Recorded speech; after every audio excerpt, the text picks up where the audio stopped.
నమస్కారం. శ్రీనిలయం కార్యక్రమానికి స్వాగతం.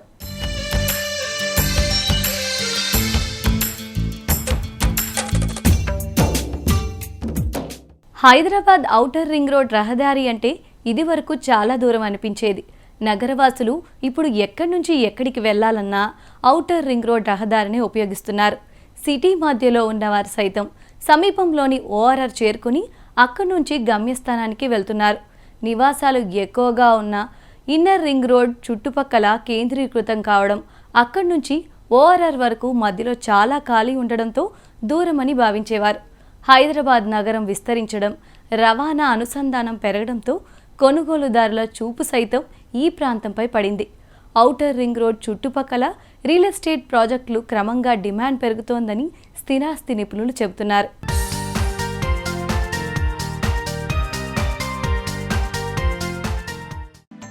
నగరవాసులు ఇప్పుడు ఎక్కడి నుంచి ఎక్కడికి వెళ్లాలన్నా బాహ్య వలయ రహదారినే ఉపయోగిస్తున్నారు. సిటీ మధ్యలో ఉన్నవారు సైతం సమీపంలోని ఓఆర్ఆర్ చేరుకుని అక్కడి నుంచి గమ్యస్థానానికి వెళుతున్నారు. ఎగ్జిట్ నంబర్ల ఆధారంగానే రాకపోకలు సాగిస్తున్నారు. అదే ఓఆర్ఆర్ సమీపంలోనే ఉంటే ప్రయాణం మరింత సులువవుతుందని, సమయం కలిసొస్తుందనే భావనతో ఆ ప్రాంతంలో నివాసానికి మొగ్గు చూపుతున్నారు. దీంతో ఔటర్ రింగ్ రోడ్ చుట్టుపక్కల రియల్ ఎస్టేట్ ప్రాజెక్టులకు క్రమంగా డిమాండ్ పెరుగుతోంది. కొత్తగా బహుళ అంతస్తుల భవనాలు, విల్లా ప్రాజెక్టులను బిల్డర్లు ఇక్కడ చేపడుతున్నారు. బాహ్య వలయ రహదారి అంటే ఇదివరకు చాలా దూరం అనిపించేది. నివాసాలు ఎక్కువగా ఇన్నర్ రింగ్ రోడ్డు చుట్టుపక్కల కేంద్రీకృతం కావడం, అక్కడ్నుంచి ఓఆర్ఆర్ వరకు మధ్యలో చాలా ఖాళీ ఉండడంతో దూరమని భావించేవారు. ఇప్పుడు సిటీ విస్తరించింది. రవాణాకు చేరువలో ఉండడం గమనార్హం. దూరం వెళ్లే కొద్దీ ధరలు తగ్గుతాయి. ఇప్పుడే ఇళ్లు కొనుగోలు చేయడానికి మంచి అవకాశమని నిపుణులు చెబుతున్నారు. ప్రస్తుతం మార్కెట్ స్తబ్దుగా ఉండడంతో ఇళ్ల ధరలు నిలకడగా ఉన్నాయి. స్థలాలు, అపార్ట్మెంట్లు, విల్లాలు ఏదైనా బడ్జెట్కు అనుగుణంగా కొనుగోలు చేసేందుకు ఇది అనువైన సమయమని నిర్మాణ సంఘాలు సూచిస్తున్నాయి. ధరలు పెరిగే సమయంలో కాకుండా ముందే కొంటే ఆ మేరకు ఆర్థికంగా ప్రయోజనం ఉంటుందని వాటి ప్రతినిధులు చెబుతున్నారు. ప్రాంతాల వారీగా ఇళ్ల ధరలు తేడాలు ఉన్నాయి. ఓఆర్ఆర్ సమీపంలో అంతటా ధరలు ఒకేలా లేవు. సిటీకి దగ్గరగా ఐటీ కేంద్రం చుట్టుపక్కల ఉన్న గచ్చిబౌలి, నార్సింగి, కోకాపేటలో అత్యధిక ధరలు ఉన్నాయి. ఇక్కడ ఆకాశహర్మ్యాలు వస్తున్నాయి. ఈ ప్రాంతం కొల్లూరు వరకు విస్తరించింది. ఐటీ ఉద్యోగుల్లో కార్యాలయాలకు దగ్గరగా ఉండాలనుకునే వారికి ఈ ప్రాంతాలు అనుకూలంగా మారాయి. ఎక్కువగా ప్రీమియం ప్రాజెక్టులు వస్తున్నాయి. శంషాబాద్లో విమానాశ్రయం ఉండటంతో గచ్చిబౌలి నుంచి అప్ప, బుద్వేల్, రాజేంద్రనగర్ వరకు నివాసాలు వేగంగా విస్తరిస్తున్నాయి. రవాణా అనుసంధానం ఈ ప్రాంతానికి మెరుగ్గా ఉండటంతో నివాసానికి మొగ్గు చూపుతున్నారు. విమానాశ్రయం చుట్టుపక్కల తుక్కుగూడ, రావిర్యాల పరిసర ప్రాంతాల్లో విల్లాలు ఎక్కువగా నిర్మిస్తున్నారు. ఇదివరకు 2 పెద్ద సంస్థల ప్రాజెక్టులే ఉండగా ఇప్పుడు ఇక్కడ డజనుకు పైగా సంస్థలు, విల్లాలు, అపార్ట్మెంట్ల నిర్మాణం చేపడుతున్నాయి. బొంగులూరు, ఆదిపట్లలో ఎక్కువగా అపార్ట్మెంట్లు అందుబాటులో ఉండగా పెద్ద అంబర్పేట చుట్టుపక్కల వ్యక్తిగత నివాసాలు, తారామతిపేటలో విల్లాలు, ఘట్కేసర్లో అపార్ట్మెంట్ల నిర్మాణాలు మొదలయ్యాయి. శామీర్పేట, మేడ్చల్ చుట్టుపక్కల విల్లాలు, బహుళ అంతస్తుల ఆవాసాలు బడ్జెట్ ధరల్లో లభిస్తున్నాయి. పటాన్ చెరులో బహుళ అంతస్తుల భవనాలు, ఓఆర్ఆర్ బయట విల్లా ప్రాజెక్టులు, వెంచర్లు ఎక్కువగా ఉన్నాయి. నగరంలో 15 కిలోమీటర్ల దూరానికి రద్దీ వేళల్లో 45 నుంచి 60 నిమిషాల సమయం పడుతుంది. ఇదే దూరాన్ని ఓఆర్ఆర్పై 10 నుంచి 15 నిమిషాల్లో చేరుకోవచ్చు. దీంతో ఓఆర్ఆర్ వైపు ఆసక్తి చూపుతున్నారు. ఓఆర్ఆర్ బయటి వైపా, లోపలి వైపా అనే అంశానికి పెద్ద ప్రాధాన్యం ఇవ్వడం లేదని, ప్రధానంగా రవాణా అనుసంధానం మెరుగ్గా ఉందా లేదా అనేది చూస్తున్నారని స్థిరాస్తి నిపుణులు చెబుతున్నారు. విల్లాస్లలో కానీ అపార్ట్మెంట్స్లలో కానీ ప్రిఫర్ చేసేది ఎట్లుండే అంటే హిమాయత్ నగర్ ఒకప్పుడు ఉండే. హిమాయత్ నగర్ నుంచి మెల్లమెల్లగా అది ఖైరతాబాదు, తర్వాత బంజారా హిల్స్, జూబ్లీ హిల్స్, తర్వాత మాదాపూరు, ఇట్లా మూవ్ అవుతూ గచ్చిబౌలి, ఇట్లా మూవ్ అవుతూ ఫైనాన్షియల్ డిస్ట్రిక్టు, తర్వాత కోకాపేటు, ఇప్పుడు గండిపేటు, రాజేంద్ర నగరు, తర్వాత ఇప్పుడు మనకు అట్లా కంటిన్యూ కొల్లూరు కానీ, లేకపోతే తెల్లాపూర్ కానీ, లేకపోతే ఇటు సైడ్ పోయినప్పుడు మీరు తుక్కుగూడ, ఆదిబట్ల అండ్ రావిర్యాల ఈ ఏరియాస్ అందరూ మూవ్ అవుతున్నారు. ఎందుకు అంటే మీకు కనెక్టివిటీ నుంచి మీరు ఎయిర్పోర్ట్కి పోవాలంటే మినిమం 45 మినిట్స్ 50 మినిట్స్ పడుతుంది. అదే మీరు ఆ ఏరియాలో ఉన్నప్పుడు తుకుగూడ కానీ లేకపోతే ఆ ఏరియాలో ఉన్నప్పుడు మీరు 15-20 మినిట్స్ ఆర్ మ్యాక్సిమం 25 మినిట్స్లో మీరు ఎయిర్పోర్ట్ రీచ్ అవుతారు. కాబట్టి ఈ కనెక్టివిటీ మెయిన్ డిపెండ్ అవుతున్నది. తర్వాత ఇంకొకటి ఏంటంటే పొల్యూషన్ కూడా మీరు ఇక్కడ ఎయిర్ పొల్యూషన్ కానీ లేకపోతే మామూలుగా ట్రాఫిక్ కంజెషన్ కానీ ఇవన్నీ ఎక్కువ ఉన్నాయి కాబట్టి అక్కడ కంఫర్టబిలిటీ ఉన్నది అండ్ ఎయిర్ పొల్యూషన్ కూడా తక్కువ ఉన్నది. ఎందుకు అంటే ఇప్పుడు మీరు ఈ ఏరియాలో ఎస్పెషల్గా ఓఆర్ఆర్కి ఐదర్ సైడ్ 1 కిలోమీటర్ చూసినప్పుడు ఇంకా గ్రిడ్ రోడ్స్ అయితే ఇంకా చాలా బాగా డెవలప్ అవుతుండే. గ్రిడ్ రోడ్స్ మీద కాన్సన్ట్రేషన్ ఇప్పుడు గవర్నమెంట్ చేస్తున్నది కాబట్టి ఇప్పుడు దాన్ని ఇంకా ఫర్దర్ డెవలప్ అయ్యే ఛాన్సెస్ ఉంటాయి.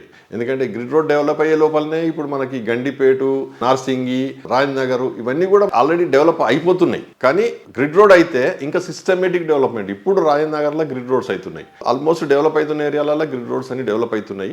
ఫర్దర్ కూడా మేము చేయమని అడుగుతున్నాం. తుకుగూడ కానీ ఇటు సైడ్ కానీ మన కొల్లూరు కానీ ఆ ఏరియాలలో కూడా అప్ టు పట్టంచేరు ఇటు సైడ్ చూస్తే మీరు ఆల్రెడీ విజయవాడ రోడ్ వరకు ఈ మొత్తం టోటల్ ఏదైతే గ్రోత్ కారిడార్ ఉన్నదో గ్రోత్ కారిడార్లలో గ్రిడ్ రోడ్స్ డెవలప్ చేస్తే మీకు ఇంకా కనెక్టివిటీ బాగా ఇంప్రూవ్ అవుతుంది.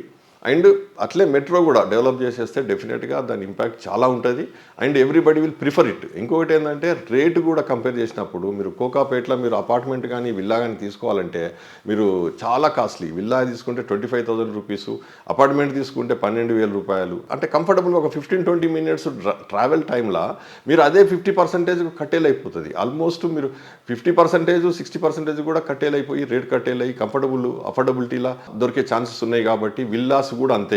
కొద్దిగా ఇంటీరియర్ పోతే ఓఆర్ఆర్ నుంచి ఒక 2 కిలోమీటర్స్ 3 కిలోమీటర్స్ డిస్టెన్స్ వెళ్ళినప్పుడు 100% రేటు ఆల్మోస్ట్ 65-70% కూడా కట్టేలయ్యి ఆ రేంజ్లో మీకు అపార్ట్మెంట్ కానీ విల్లాస్ కానీ దొరుకుతున్నాయి. కాబట్టి everybody is preferring to move outskirts.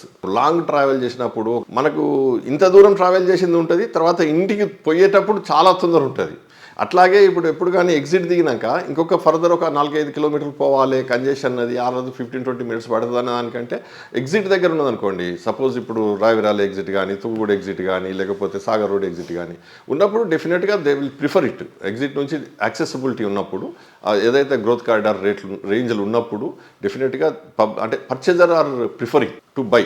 ఇంట్లో సాదాసీదాగా భావించే స్నానాల గది అది మన ఇంట్లో ఒక గదే. ఈ స్నానాల గది ప్రాధాన్యం అంతా ఇంత కాదు. శరీరాన్ని ఆరోగ్యంగా ఉంచాలన్నా మనసును నిర్మలంగా మార్చాలన్నా వాష్రూమ్లకే సాధ్యం.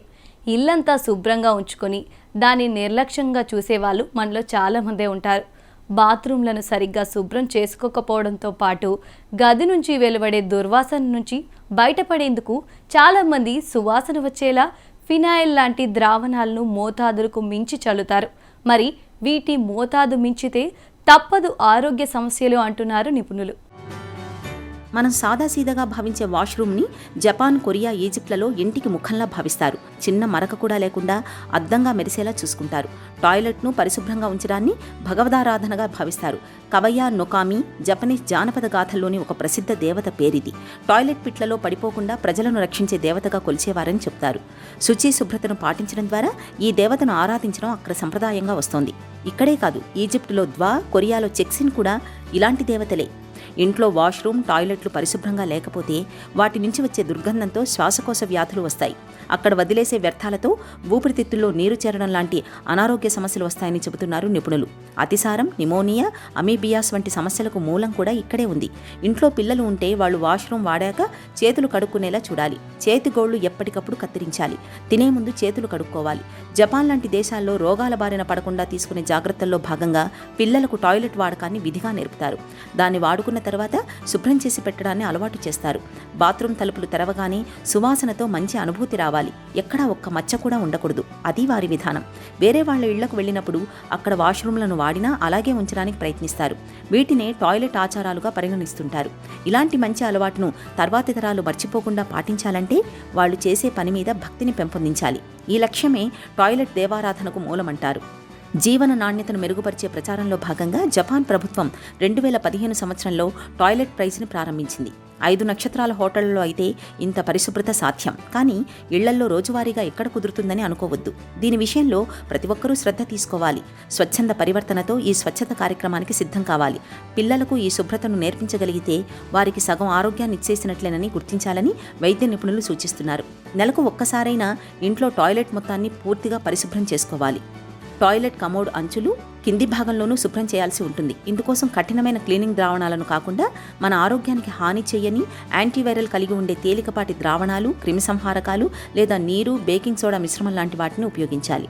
చాలామంది యాసిడ్ను అలాగే వాడేస్తుంటారు. వాడే క్రమంలో అది మన కాళ్లకో చేతులకో తగిలితే ఇతర సమస్యలు తలెత్తవచ్చు. కొంత డైల్యూట్ చేసి వాడితే మంచిది. బాత్రూంలను సరిగ్గా శుభ్రం చేసుకోకపోవడం, దాని నుంచి వెలువడే దుర్వాసన నుంచి బయటపడేందుకు చాలామంది వాటిలో సువాసన వచ్చేలా ఫినాయిల్ లాంటి ద్రావణాలను అప్పుడప్పుడు చల్లటం, బాత్రూమ్ ఫ్రెషనర్, స్ప్రేలను తరచూ వాడుతుంటారు. వీటి మోతాదు మించినా మనకు మంచిది కాదనే విషయాన్ని గమనంలో ఉంచుకోవాలి. ఇలాంటివి మరీ ఎక్కువ వాసన వెదజల్లడం వల్ల వాటిని పిల్లలు పీల్చినప్పుడు ఇబ్బందులకు గురవుతుంటారు.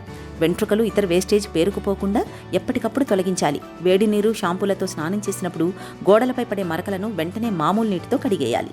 వాష్రూమ్స్ క్లీనింగ్ వచ్చే టైంకి ఎక్కువగా కన్వెన్షనల్గా ఏంటంటే ఫినాయిల్స్, యాసిడ్లు వాడకం అనేది మనం చూస్తుంటాం. కానీ ఈ ఫినాయిల్స్ కానీ యాసిడ్స్ కానీ చాలా కెమికల్ పదార్థాలతో తయారు చేస్తారు. వాటి వల్ల కూడా మన హెల్త్ మీద ఎంతో కొంత ప్రభావం చూపిస్తున్నాయి. దీన్ని మనం సాల్వ్ చేసుకోవడానికి echo friendly house keeping chemicals అనేది ఇప్పుడు మార్కెట్లో లభిస్తున్నాయి. ఎకో ఫ్రెండ్లీ హౌస్ కీపింగ్ కెమికల్స్లో ఏంటంటే కెమికల్స్ వాడకం అనేది తక్కువ, న్యాచురల్ అనే పద్ధతులు వాడుతూ, న్యాచురల్ రిసోర్సెస్ని వాడుతూ, ఎకో ఫ్రెండ్లీ మెటీరియల్స్ వాడుతూ ఈ హౌస్ కీపింగ్ కెమికల్స్ని తయారు చేస్తారు. వీటికి గ్రీన్ ప్రో అనేది మా ఐజీబీసీలో ఒక echo labelling product certification.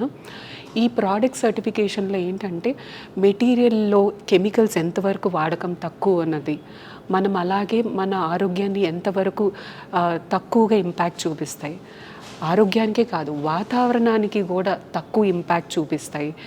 And recycle content వాడకం, ఇలాంటివన్నీ మొత్తం మేము ఎకో లేబులింగ్ ప్రోడక్ట్స్లో సర్టిఫికేషన్లో చూస్తాము.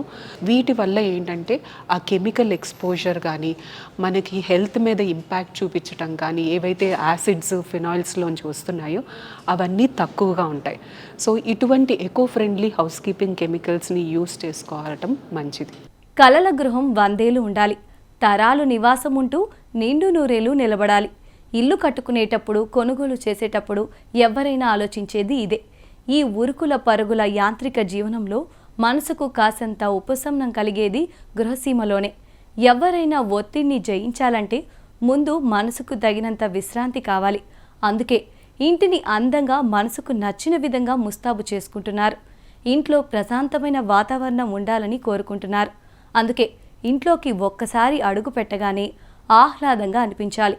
సౌకర్యాల్లో రాజీ పడకుండా ఉన్న మిగులు స్థలంలోనే ఇంటీరియర్స్ను సరికొత్తగా చేయించాలని ప్రతి ఒక్కరూ కోరుకుంటున్నారు. తమకు ఉన్న బడ్జెట్లో జాగ్రత్తగా ప్రణాళికలు చేసుకుంటే అందుబాటు ధరల్లోనే ఇంటీరియర్స్ను పూర్తి చేసుకోవచ్చు అంటున్నారు ఇంటీరియర్ డిజైనర్లు. మరి ఇంటీరియర్స్ మొదలుపెట్టే ముందు ఎలాంటి అంశాలకు ప్రాధాన్యత ఇవ్వాలి అనే అంశం శ్రీనిలయం గృహోత్సవంలో మీకోసం.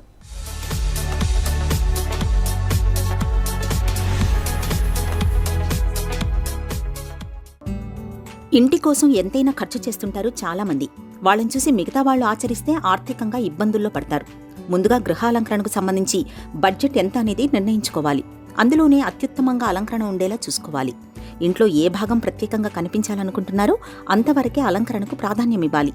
అవసరం లేని చోట్ల క్యాబినెట్స్ ఏర్పాటు చేసుకోవద్దు. అప్పుడు అనవసరమైన అంశాలపై చేసే వ్యయం తగ్గుతుంది. ఇంటి నిండా వార్డ్రోబ్లు, గోడల నిండా రంగులు, ఫర్నిచర్ నింపేస్తుంటారు ఎక్కువ మంది. 2-3 పడక గదుల ఫ్లాట్ అంటే 2000 చదరపడుగుల వరకు విస్తీర్ణం ఉంటుంది. ఉన్న కొద్దిపాటి స్థలంలోనే చక్కగా ఇంటీరియర్ని చేయించాలంటే డిజైన్ ప్లాన్ తప్పనిసరి. సొంతంగా చేసుకోవచ్చు. చాలామందికి అవగాహన ఉండదు కాబట్టి ఇంటీరియర్ డిజైనర్ని సంప్రదిస్తే మేలు. వారికున్న అనుభవం ఉపయోగపడుతుంది. వృధా తగ్గుతుంది. బడ్జెట్ చెబితే అందుకు తగ్గట్టుగా ప్రణాళిక ఇస్తారు. ఖరీదైన వస్తువులతోనే ఇంటి అలంకరణ మెరిసిపోతుందనే అపోహ చాలా మందిలో ఉంటుంది. మార్కెట్లో సరసమైన ధరల్లో దొరికే ఉత్పత్తులతోనూ ఇంటీరియర్ని ట్రెండీగా డిజైన్ చేసుకోవచ్చు. కాకపోతే ఆయా ఉత్పత్తులు ఎక్కడ దొరుకుతాయి, ఏమేం ఉపయోగించాలనే విషయం తెలిసి ఉండాలి. ఇంటీరియర్స్లో ఎప్పటికప్పుడు నయాపోకళ్ళు వస్తుంటాయి. 5-10 ఏళ్ల కాలంలో చాలా మార్పులు స్పష్టంగా కనిపిస్తుంటాయి. ఇల్లు మారినప్పుడల్లా కొందరు గృహాలంకరణలో పూర్తిగా మార్పులు చేస్తుంటారు. నిజానికి ఇది చాలా ఖర్చుతో కూడుకున్నది. ఆ స్థాయిలో వ్యయం చేయలేని వారు కొన్ని మార్పులు చేసుకుంటే చాలు. జేబుకు చిల్లు పడకుండానే ట్రెండీగా మార్చేయవచ్చు. ఇంటీరియర్కి సంబంధించి గృహ యజమానుల్లో చాలా మందికి అవగాహన తక్కువ. దీంతో మార్కెట్లో ఉన్న చాలా సంస్థలు సొమ్ము చేసుకునే ప్రయత్నం చేస్తుంటాయి. వాస్తవానికి దూరంగా ఉండే కొటేషన్లు ఇస్తుండటంతో బడ్జెట్ దాటిపోతుంది. ఇది చూసి మధ్యతరగతి వర్గాలు వారిని సంప్రదించకుండా స్థానికంగా తెలిసిన వారితో పనులు చేయించుకుంటుంటారు. స్థానికంగా చేసే డిజైన్లలో భద్రత సమస్యగా ఉంది. వంటగదిలో మహిళలు, పడక గదుల్లో పిల్లలు మొనతేలి ఉన్న ఇంటీరియర్తో గాయాల పాలవుతుంటారు. వీటి దృష్ట్యా డిజైనర్ సలహా ముఖ్యం. ఇంటి యజమానులకు వీటిపై అవగాహన ఉండదు. తీరా ఇంట్లోకి దిగిన తర్వాత ఇబ్బంది పడుతుంటారు. కాబట్టి ఇంట్లో ఉపయోగించే రంగులు, ఫర్నిచర్ ఇలా ప్రతిదీ ఏది మంచిదో ఏది కాదో వివరించే డిజైన్ని ఎంపిక చేసుకోవటం మేలు. 2-3 డిజైన్లు ఇస్తే వాటిలో నచ్చింది ఎంపిక చేసుకోవచ్చు. ఒకవేళ పని పూర్తయ్యాక వాడే క్రమంలో ఏవైనా సమస్యలు వస్తే సర్వీసింగ్ సదుపాయం ఉందో లేదో ముందే స్పష్టత తీసుకోవాలి. చాలా సంస్థలు పని పూర్తయ్యాక ఎన్నిసార్లు ఫిర్యాదు చేసినా పట్టించుకోవటం లేదనే ఫిర్యాదులు కూడా ఉన్నాయి. ఇంటిపైన, ఇంటీరియర్స్ పైన ఖర్చు అపరిమితం. కాబట్టి ఆయా వ్యక్తుల కుటుంబ పరిస్థితులను బట్టి బడ్జెట్ని పరిమితం చేసుకోవాలి. అందులోనే ఉత్తమంగా ఎలా అలంకరించుకోవచ్చో ప్లాన్ చేసుకోవాలి. ఇంటీరియర్తో ఇంటి లుక్కే మారిపోతుంది. బడ్జెట్లోనే గృహాలంకరణ పూర్తవ్వాలంటే రోజువారీ ఉపయోగించుకునే ఫంక్షనాలిటీస్ వాటికి ఎక్కువ ప్రాధాన్యతనిచ్చి ఆ తర్వాత కూడా బడ్జెట్ సహకరిస్తే అలంకరణ అంటే బ్యూటిఫికేషన్ పైన దృష్టి పెట్టాలి. ఇంట్లో వార్డ్రోబ్స్, బెడ్స్ వంటివి చాలా అవసరం. నాణ్యతలో రాజీ పడకూడదు. ప్రమాణాలున్న వాటిని వాడేందుకు ప్రాధాన్యం ఇవ్వాలి. ఏ ఇంటికి ఆ ఇల్లు ప్రత్యేకం కాబట్టి అందుకు తగ్గట్టుగా ఇంటీరియర్ ఉండాలి. ప్రస్తుతం stone claddings, wall panellings, Rajasthani tiles పోకళ్లు నడుస్తున్నాయి. పెస్టల్ కలర్స్ ట్రెండీగా ఉన్నాయి. Trendy wallpapers, bold designs ప్రస్తుత పోకడగా ఉంది. కొత్త పాత కలిపి ఫ్యూజన్ స్టైల్ ఇంటీరియర్ను ఇంట్లో ఎక్కువగా ఇష్టపడుతున్నారు. Glass bricks, wood panel, wall mixing texture, art, warm colour furnitures ప్రస్తుతం గృహాలంకరణలో ప్రాచుర్యంగా ఉన్నాయి. Concrete style, curve style patterns ఎక్కువగా నడుస్తున్నాయి. ప్రస్తుతం ఏ మెటీరియల్స్ని ఎక్కువగా యూస్ చేస్తున్నామో, ఇంపోర్టెడ్ మెటీరియల్స్ కావచ్చు, లేటెస్ట్గా డెవలప్ చేసిన మెటీరియల్స్ కావచ్చు, పురాతనమైనవి మళ్ళీ దాన్ని రీఫర్బిష్ చేసిన మెటీరియల్స్ కావచ్చు. సో మీరు ఒక హార్డ్వేర్ స్టోర్కి కానీ, ఒక ప్లైవుడ్ స్టోర్కి కానీ వెళితే ఈ రోజు ఉన్న మెటీరియల్ రేపొద్దున ఉండట్లేదు. ఎందుకు అనంటే అంత ఫాస్ట్గా గ్రోత్ ఉంటుంది. అంత లేటెస్ట్ మెటీరియల్స్ ఒకదాని మించి ఒకటి వస్తూనే ఉన్నాయి. సో ఒక ఎండ్ కస్టమర్కి చాలా కన్ఫ్యూజన్స్ ఉంటున్నాయి, చాలా డౌట్స్ ఉంటున్నాయి. ఏ మెటీరియల్ని మనం ట్రస్ట్ చేయాలి, ఏ మెటీరియల్కి ఎంత పెట్టాలి, దాని అసలైన వర్త్ ఏమిటి అనేది. సో దానికి గాను కస్టమర్స్ని కూడా we encourage them to study about the products. ఏదైనా ఒక ఎక్స్పో జరుగుతోంది, ఒక ఎగ్జిబిషన్ జరుగుతోంది, ఒక షోకేస్ జరుగుతోంది, వెళ్ళండి. యాజ్ అ కస్టమర్గా మీరు దాన్ని ఎక్స్ప్లోర్ చేయండి. ఏమేం ప్రోడక్ట్స్ ఉన్నాయనేది తెలుసుకోండి. జర్నల్స్ ఫాలో అవ్వండి, మ్యాగజైన్స్ చూడండి. వాటిల్లో మీకు అన్ని లేటెస్ట్ డేటాస్ ఉంటూ ఉంటాయి. మీరు డిజైనర్స్ మాటని పూర్తిగా నమ్మేయకుండా వారితో పాటుగా మీరు కూడా మీ బ్యాక్గ్రౌండ్ రీసెర్చ్ చెక్ చేసుకుంటూ లేటెస్ట్ పోకడలు ఏమున్నాయనేది తెలుసుకుంటే ఇద్దరికీ కూడా ప్రాజెక్ట్ క్యారీ ఆన్ అవ్వడానికి ఎంతగానో ఉపయోగపడుతుంది. ఇప్పుడు వాల్ డెకరేషన్కి ఒకప్పుడు వెరీ బిగినింగ్లో ఓన్లీ పెయింటింగ్స్ ఉండేవి. వాల్ కలర్స్ తోటి డబల్ కలర్స్ కానీ, సింగిల్ కలర్స్ కానీ, కలర్స్ మీద ఏదైనా ప్యాటర్న్స్ కానీ ఆ రకమైన ప్లే మాత్రమే ఉండేది. తర్వాత కొన్నాళ్ళకి వాల్ పేపర్స్ వచ్చాయి. ప్రింటెడ్ టెక్నిక్ కాబట్టి ఏ రకమైన డిజైన్ అయినా కానీ ఆ వాల్ పేపర్ మీద ముద్రించి దాన్ని గోడకి అంటించుకునే పద్ధతి ఉండేది. వాల్ పేపర్స్ తర్వాత వాల్ ప్యానల్స్ వచ్చాయి. వాల్ ప్యానల్స్ అంటే మీకు రకరకాల థిక్నెసెస్లో ఉంటున్నాయి, రకరకాల సైజెస్లో ఉంటున్నాయి. కొన్ని ప్లైవుడ్ బేస్ చేసుకుని దానిపైన స్టిక్ చేసే ఐటమ్స్ ఉంటాయి, కొన్ని డైరెక్ట్గా వాల్ మీద స్టిక్ చేసే అప్లికేషన్స్ ఉంటాయి. ఈ వాల్ ప్యానల్స్లో కూడా ప్రజెంట్ లేటెస్ట్ ట్రెండింగ్ ఏమని చెప్పుకోవచ్చు అని అంటే మనకి స్టోన్ ప్యానల్స్ దొరుకుతున్నాయి. Stone panels are an alternative to natural stones. మీరు ఒక టైల్స్ షాప్కి వెళ్తే లేదా స్టోన్ షాప్కి వెళ్తే వారి దగ్గర ceramic, vitrified, 2x2, 2x4 multiple bigger slabs కూడా ఇప్పుడు అవైలబుల్గా ఉంటున్నాయి. అవి ఒకప్పుడు సాధారణంగా వాష్ ఏరియాస్లో, వెట్ ఏరియాస్లో మాత్రమే వాడేవారు. అలాంటి స్టోన్స్ ఇప్పుడు లివింగ్ రూమ్స్లోకి వచ్చేసాయి, డైనింగ్ రూమ్స్లోకి వచ్చేసాయి. But again stone is a standard solid material. స్టోన్కి ఆల్టర్నేటివ్గా స్టోన్ ప్యానల్స్ వచ్చాయి. అంటే true copy. It looks like stone but it is very light in weight. 3D panels. ఒకప్పుడు 3D ప్యానల్స్ అనేవి మనం ప్లైవుడ్లో సిఎన్సీ కటింగ్ చేసుకునేవారం, MDFలో సిఎన్సీ కటింగ్ చేసేవాళ్ళము. ఇప్పుడు సిమిలర్ PU మెటీరియల్లో, UV మెటీరియల్లో 3D స్టోన్ ప్యానల్స్ కూడా, 3D fibre panels, 3D artistic panels కూడా దొరుకుతున్నాయి. అవి మనము డైరెక్ట్గా పార్టీషన్స్ లాగా యూస్ చేయగలుగుతున్నాము సీ త్రూ ఉండే ప్యానల్స్లో అయితే, లేదా సాలిడ్ ప్యానల్స్లో అయితే direct on the wall application చేయగలుగుతున్నాము. So PU and UV panels ఈ రెండు మార్కెట్ని చాలా భాగం వరకు క్యాప్చర్ చేసాయని చెప్పుకోవచ్చు. లేటెస్ట్ మెటీరియల్స్ గురించి అవగాహన పెంచుకుంటూ మార్కెట్లో ఉండే వాటిని రీసెర్చ్ చేసుకుంటూ బెస్ట్ బ్రాండ్స్ని కనుక మీరు అక్వైర్ చేయగలిగితే మీ డిజైనర్ సహకారం ద్వారా మీ యొక్క ప్రాజెక్ట్ని చాలా మంచిగా అభివృద్ధి చేసుకోగలిగిన వారు అవుతారు. ఇళ్ల స్థలాలు, అపార్ట్మెంటు కొని ముందుగా వాస్తును పరిశీలిస్తుంటారు. మరి ప్రేక్షకులు అడిగిన ప్రశ్నలకు సమాధానాలు వాస్తు నిపుణుల మాటలో తెలుసుకుందాం.